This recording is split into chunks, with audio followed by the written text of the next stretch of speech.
Itami Jūzō was a filmmaker, but to the Yakuza, he was the most dangerous man in Japan. Actually, scratch that. Itami wasn't just a filmmaker, he was a brilliant one. One of the best Japan had to offer across the 1980s and 1990s, actually. From the legendary, endlessly charming love letter to delicious food that is tampopo, to the delightfully absurd supermarket comedy Supa no Onna, Itami had that unmistakable gift for making the kind of movies that take your heart and wrap it in a warm, comfy blanket for 90+ minutes. And as a person, he pretty much mirrored his own work. Funny, laid back, and with lots of valuable things to say. A man that was genuinely unhateable. And yet, the Yakuza did hate him. Because Itami Jūzō, he went to war with them, both on the silver screen and off it. Until one day in December of 1997, that war came to an abrupt and unexpected end when Itami was found deceased in the parking lot outside his Tokyo production office. And just like that, Japan had lost one of its most beloved and most promising movie directors ever. Officially, his tragic end was ruled self-inflicted, but the truth may run a whole lot deeper and a whole lot darker than the official story would have you believe.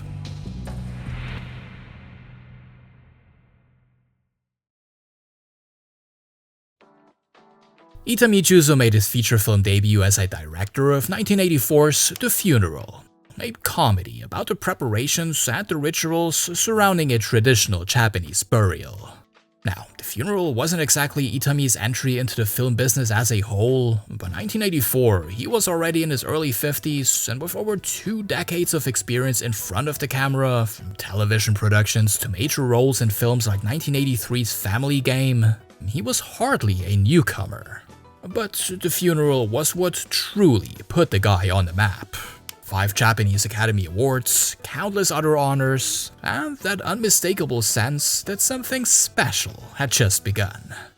And sure enough, what followed was a streak that few directors anywhere in the world could match. 1985's Tampopo, arguably one of the greatest Japanese films ever made. Then A Taxing Woman in 1987, its sequel in 1988, and Tales of a Golden Geisha in 1990. All at least well received, most of them critically acclaimed, and each one steadily building Itami a devoted fanbase that would, though with a slight delay, also begin to grow in the West as his films made their way overseas.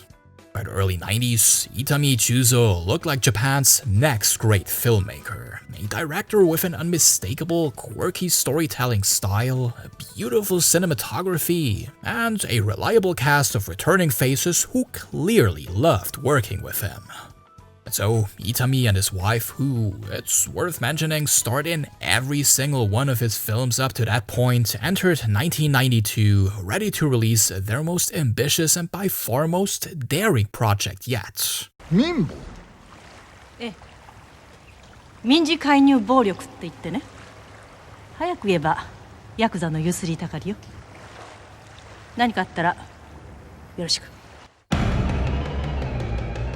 Minbo tells the story of the prestigious Hotel Europa in Tokyo, which has one very significant problem. The Yakuza have made themselves at home. They come and go as they please, they cause trouble, then extort the hotel in a variety of creative and thoroughly unpleasant ways. In response, the hotel's leadership assembles its own makeshift anti-Yakuza task force to deal with the situation. They fail spectacularly. Until they bring in a certain Inoue Mahiru. 私、弁護士の井上真昼。今日から君たちの面倒見ることになったの。Inoue Mahiru is a lawyer who specializes in exactly this kind of problem, played by none other than Itami's own wife, Miyamoto Nobuko. And this woman knows how to handle Japan's tattooed pinky-deficient gangsters. She's always one step ahead, never rattled, never showing even a flicker of fear. And that, in essence, is what Minbo is all about. What happens when ordinary people stop fearing the Yakuza and simply stand up to them instead? It pulls their pants down and laughs in their faces, because the Yakuza in Minbo are not heroes, not even close. They are loud, obnoxious, petty bullies, power-abusing sleazebags who are, when all said is done, all bark and no bite, if you know how to handle them. In other words, they are realistic. Or at least far closer to realistic than the romanticized, almost mythological Yakuza figures Japanese audiences were used to seeing on the screen. There's an obvious layer of caricature to Minbo's constantly screaming gangsters, sure. But at the same time, it was also a genuinely fresh idea, arriving at precisely the right moment. Because 1992 was a year when the Japanese public was more fed up with organized crime than perhaps ever before. The 1980s and the early 1990s had been a massive tipping point in the relationship between Japanese organized crime, law enforcement, and the general public. Japan's booming economy had proven impossible to insulate from Yakuza influence. The gang's growing business success brought with it a wave of high-profile conflicts that broke the one unwritten rule that had long kept the peace. Keep Yakuza violence among the Yakuza. Innocent people were getting hurt now, and the government, pressured by public outrage, finally responded. In March of 1992, Japan's first set of anti-Yakuza laws came into effect. They were pretty flawed initially, but they were also a significant first step in the right direction. And then, just 2 months after these laws came into effect, along came Itami Jūzō with Minbo. Funny, entertaining, genuinely moving, and above all, empowering. A film that dared to look Japan's most feared criminal organizations in the eye and laugh. It was a massive commercial success, it was a critical darling, and it was something that the Yakuza's inflated ego simply could not handle. The local police in Itami's neighborhood actually anticipated retaliation following the release of Minbo, and they had good reason to. Just 2 years earlier, author Mizoguchi Atsushi had been the victim of a knife attack by the Yakuza after publishing a rather unflattering exposé on Japanese organized crime. There was a precedent here, and the police took it seriously, beginning hourly patrols past Itami's home from the moment Minbo hit theaters on May 16, 1992. They even briefed him on what to do in case of an emergency. And sure enough, that emergency came less than a week after the release of Minbo. On the evening of May 22nd at around 8:45 p.m., Itami pulled into his garage, opened the back door of his car to retrieve something, and was set upon by 3 masked men who pinned him down and slashed his face with a knife before fleeing in a black car. He survived, his injuries painful but not life-threatening. And then he did something remarkable. While his wife was still processing what had happened, and while he himself was barely beginning to recover, Itami composed a handwritten letter from his hospital bed, addressed to the public and read aloud to reporters by the president of his production company. Rather than stoke fear or outrage, it was a call for calm. In his own words, Yakuza must not be allowed to deprive us of our freedom through violence and intimidation, and this is the message of my movie. What worries me most about this incident is that people might think that the Yakuza really are scary. It would be a shame if people were disheartened just when the public is beginning to stand up against organized crime. The police, meanwhile, had a job to do. The fact that the attack had occurred at all, despite being anticipated, that was a bit of an embarrassment to law enforcement. So the investigation moved quickly. There was of course never any real doubt about who was behind it. I mean, obviously it was someone connected to the Yakuza. But with roughly 88,000 officially registered Yakuza members in Japan at the time, and estimates of criminal associates pushing that number up to 10 times higher, finding the specific individuals responsible for this was not a small task. It was a huge pond to fish in, basically. But very soon, the police got the big catch that they had been hoping for. Turns out that the men who attacked Itami that day were members of the Gotō-gumi, a faction within the Yamaguchi-gumi, which itself is Japan's largest and most powerful criminal syndicate ever. The Gotō-gumi had a well-earned reputation for ruthlessness. During the infamous Yamaichi gang war of the 1980s, they had famously deployed dump trucks as weapons against rival factions. Subtlety, as you can see, was clearly not their style. The perpetrators behind the Itami attack, however, were arrested swiftly, and the relief was immense. Itami's wife Noboko, channeling pretty much the same energy as the character she'd played in Minbo, was gracious and brave in interviews, thanking the public, praising the investigators, and expressing deep pride in her husband's refusal to be silenced. The scars on his face, she said, were like a medal of honor for free speech, and with the arrests behind them, she said, they could finally sleep again and get back to making movies. Sure enough, for the next few years, things stayed quiet. The Yakuza threat seemed to have passed, but the true tragedy of Itami Jūzō's story was unfortunately still to come.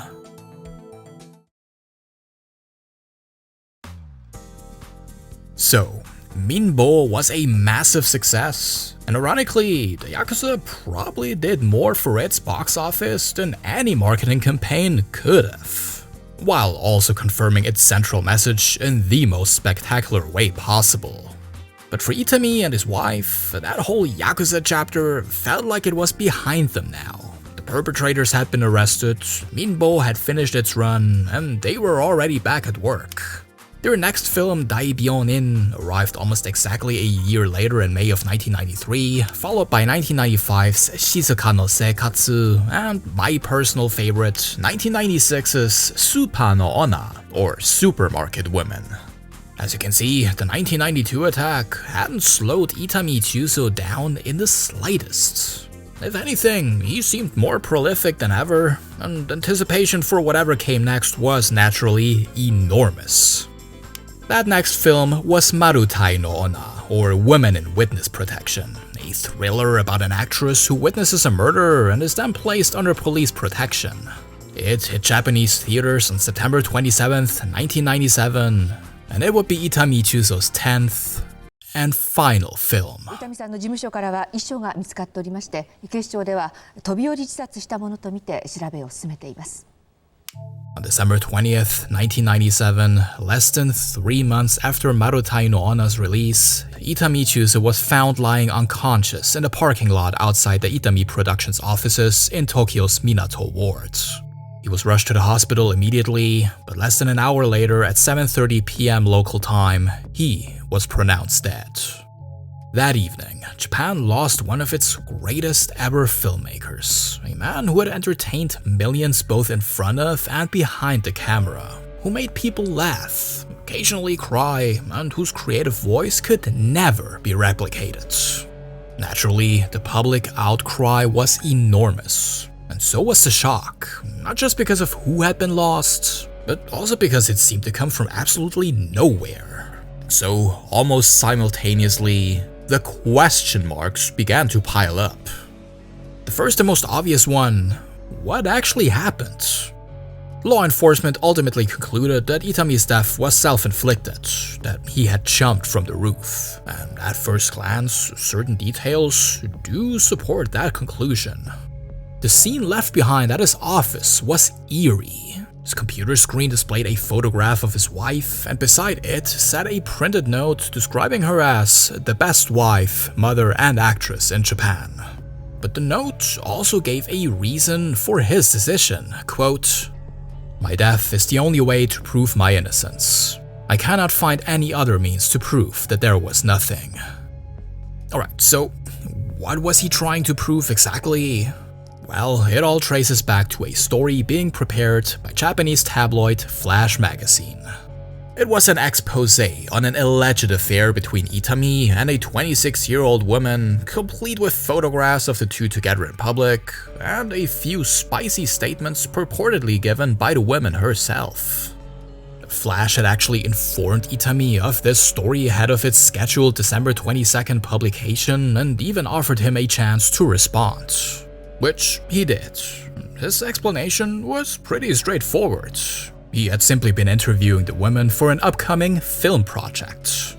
But, perhaps the weight of such a serious and very public infidelity accusation arriving just a few days before the story was set to print had proven too much to bear for Itami. That at least is the official version of the events surrounding his death. And as you can probably imagine, not everyone found it convincing. For a start, this really didn't seem like something that Itami Jūzō would do, and not just because he came across as a contented, happily married man.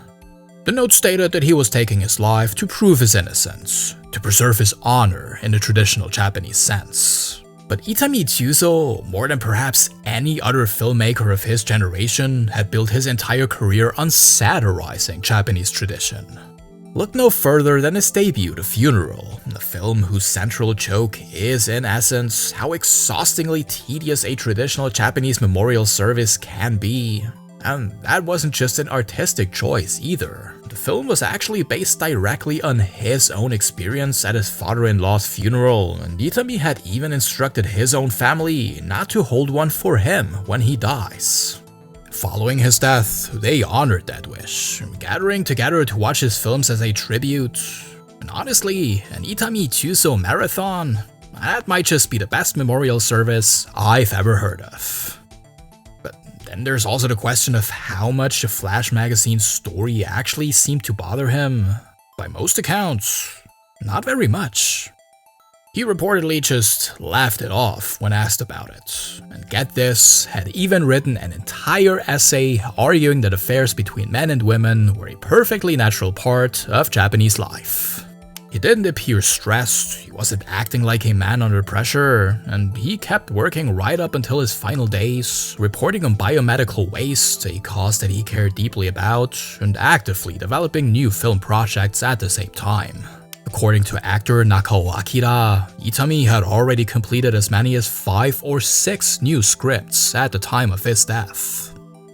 But even setting aside questions of character and state of mind, and allowing for the fact that there are always things about a person that we don't fully know, the official story still has its problems.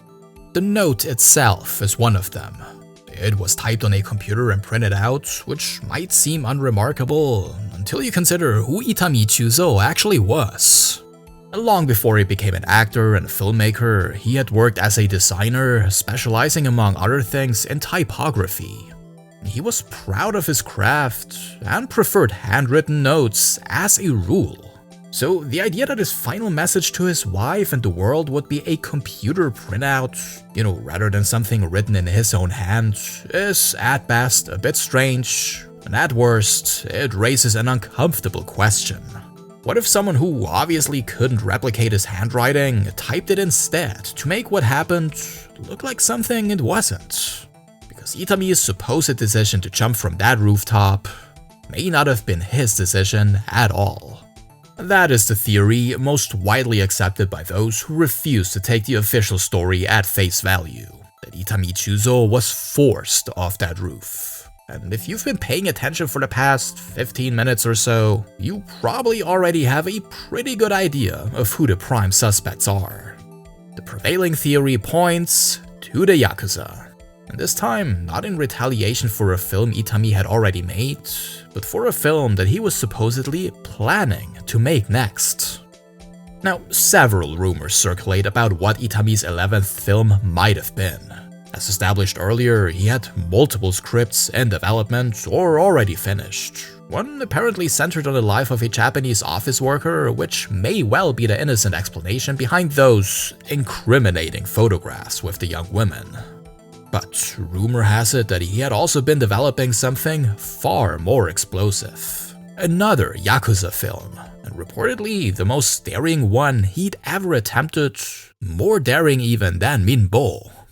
This untitled rumored project was set to focus on the Gotō-gumi, the same gang that had attacked him half a decade prior, and their alleged relationship with the controversial religious organization Soka Gakkai. And again, the timing could not have been more charged.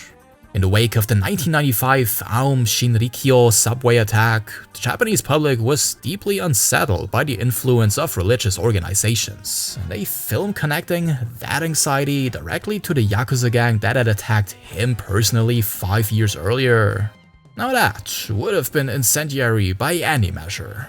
It might have also been the project that got him killed though, because if the accounts are to be believed, the Gotō knew about it. And they were not pleased.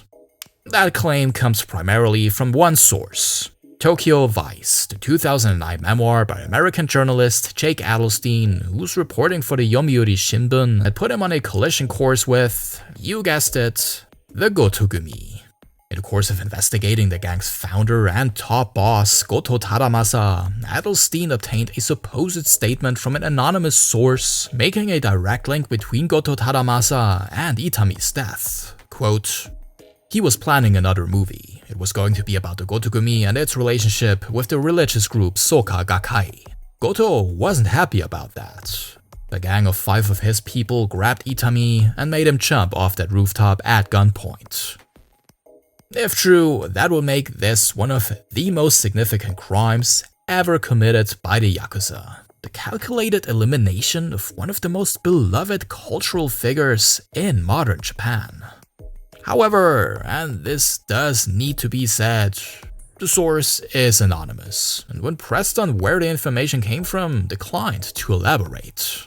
Adelstein usually defends this on the grounds of source protection, which, in his line of work is entirely legitimate, of course, but his own credibility has also been questioned over the years by several people, including former colleagues. And as much as I adore the HBO series based on his book, I'm really not in a position to educate that particular debate. But what I can say is that even setting Adelstein aside, there is one small piece of evidence that is a matter of public record, one that is very difficult to simply ignore. In his own 2010 autobiography, Gotō Tadamasa himself addressed the 1992 attack on Itami directly. He distanced himself from the crime, but also did so in a way that made his feelings perfectly clear. Quote, "Minbo no Onna was an unpleasant movie. It insults the Yakuza. It ridicules us. But while I didn't give the order, when I found out that one of my boys had gone out and slashed him up, I was proud of him." End quote.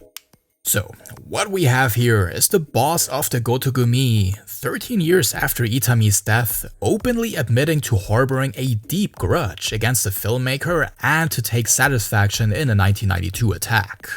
Does that prove that he and the Gotō were responsible for what had happened in December of 1997? Of course not. But we don't need to be coy about it either. The pieces do fit neatly together in a way that is very, very hard to dismiss. The printed note from a man who preferred his own handwriting, the uncharacteristic nature of what Itami supposedly did, the film in development that would have targeted Gotō Tadamasa more directly than anything Itami had ever made, the absence of any visible distress in the days leading up to his death, and a Yakuza boss on record saying that he was proud of the last time his organization went after this man. Also, if Itami didn't do it himself, then who else had a motive?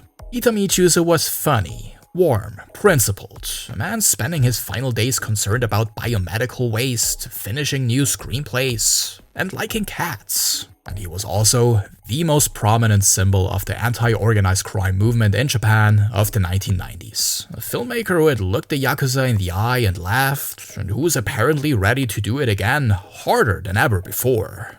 Maybe, just maybe, that was simply too much for certain people to tolerate. Then again, maybe it's best to just let the man rest. No one was hit harder by Itami's death than his wife Miyamoto Nobuko, who lost both her husband and her closest creative collaborator in one single evening, and who stepped away from acting for a full decade afterwards. Even she ultimately chose to accept the official account and allow him to be at peace, stating in a 2002 speech that what had happened was his own decision, and there was nothing more to be done. In 2007, she helped establish the Itami Jūzō Memorial Museum in his honor. And perhaps that is the most fitting note to end on. Nearly 30 years on, the best thing we can do for Itami Jūzō now is probably also the simplest. Watch his movies. If you haven't seen them, just start anywhere. You won't regret it. And if you've seen them all, then watch them again and have a good laugh. Because I'm fairly confident that is exactly what the man himself would have wanted us to do.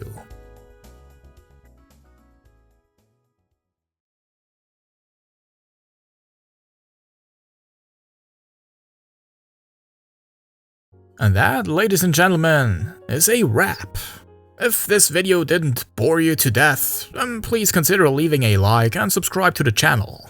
And if you want to watch all my stuff without ads for as little as $1 per month, then check out the Patreon page linked on your screens right now.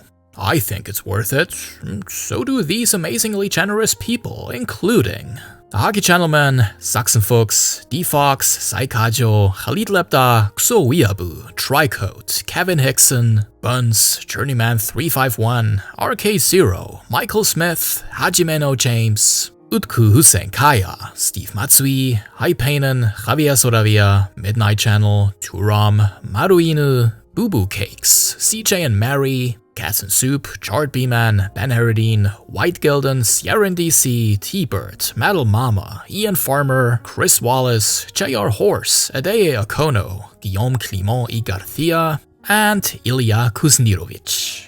To all of you and to everyone else who stuck around until the end, thank you so much for watching. Sayonara.